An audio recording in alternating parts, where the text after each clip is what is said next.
Jesus' Discourse on True Religion from paper 155 in the Urantia Book. Jesus was 35 when he gave this sermon in early June AD 29, a little less than a year after the ordination of the 12 apostles. He, the apostles, and a dozen disciples had just left Caesarea Philippi to begin their journey to the Phoenician coast.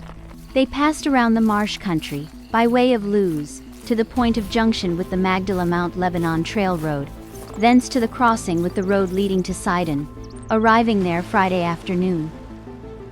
While pausing for lunch under the shadow of an overhanging ledge of rock, near Luz, Thomas asked the question, "Master, I should really like to know just what is wrong with the religion of our enemies at Jerusalem. What is the real difference between their religion and ours?" This memorable discourse on religion gave expression to the following truths. While the religions of the world have a double origin, natural and revelatory, at any one time and among any one people, there are to be found three distinct forms of religious devotion. And these three manifestations of the religious urge are: 1. Primitive religion, the semi-natural and instinctive urge to fear mysterious energies and worship superior forces, chiefly a religion of the physical nature, the religion of fear. 2. The religion of civilization, the advancing religious concepts and practices of the civilizing races, the religion of the mind, the intellectual theology of the authority of established religious tradition. 3. True religion, the religion of revelation, the revelation of supernatural values, a partial insight into eternal realities, a glimpse of the goodness and beauty of the infinite character of the Father in heaven, the religion of the Spirit, as demonstrated in human experience. The religion of the physical senses and the superstitious fears of natural man, the Master refused to belittle, though he deplored the fact that so much of this primitive form of worship should persist in the religious forms of the more intelligent races of mankind. Jesus made it clear that the great difference between the religion of the mind and the religion of the spirit is that, while the former is upheld by ecclesiastical authority, the latter is wholly based on human experience. And then the Master, in his hour of teaching, went on to make clear these truths.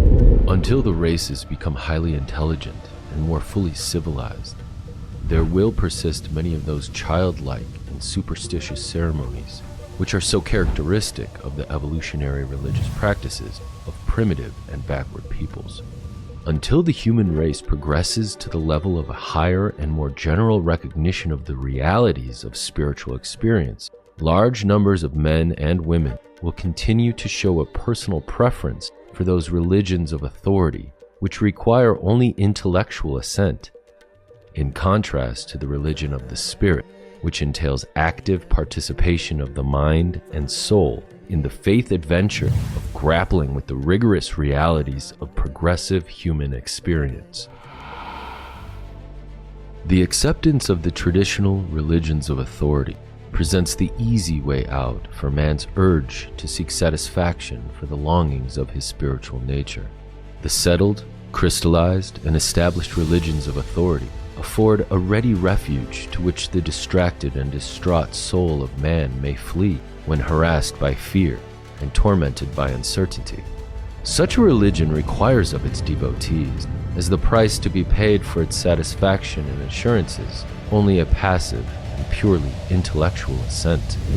And for a long time there will live on earth those timid, fearful, and hesitant individuals who will prefer thus to secure their religious consolations, even though, in so casting their lot with the religions of authority, they compromise the sovereignty of personality, debase the dignity of self-respect, and utterly surrender the right to participate in that most thrilling and inspiring of all human experiences, the personal quest for truth, the exhilaration of finding the perils of intellectual discovery, the determination to explore the realities of personal religious experience, the supreme satisfaction of experiencing the personal triumph of the actual realization of the victory of spiritual faith over intellectual doubt, as it is honestly one in the supreme adventure of all human existence, man seeking God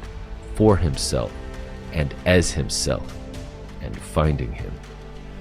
The religion of the Spirit means effort, struggle, conflict, faith, determination, love, loyalty, and progress.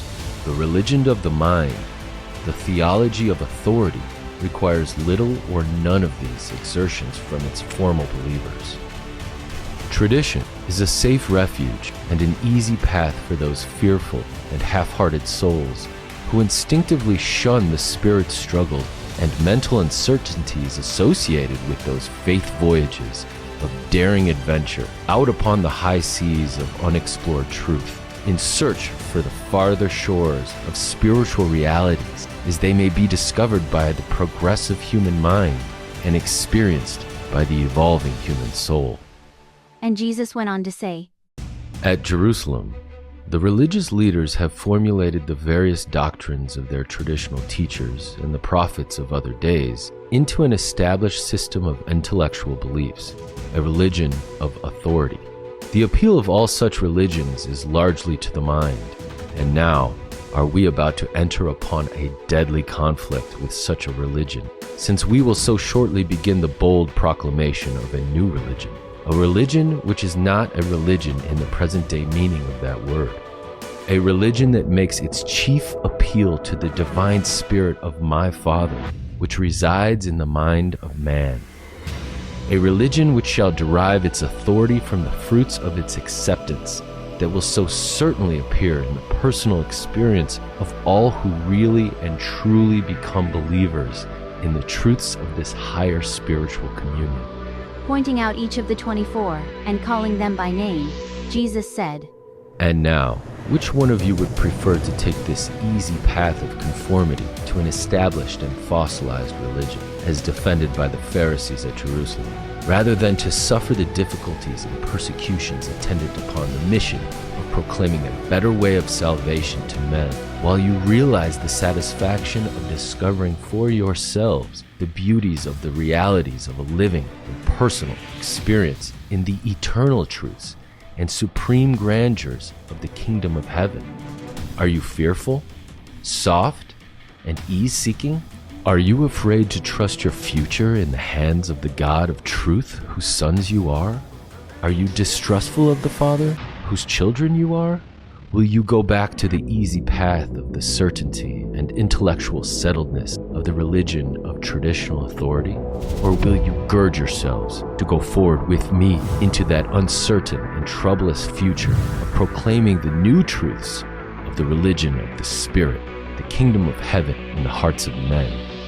All 24 of his hearers rose to their feet, intending to signify their united and loyal response to this, one of the few emotional appeals which Jesus ever made to them.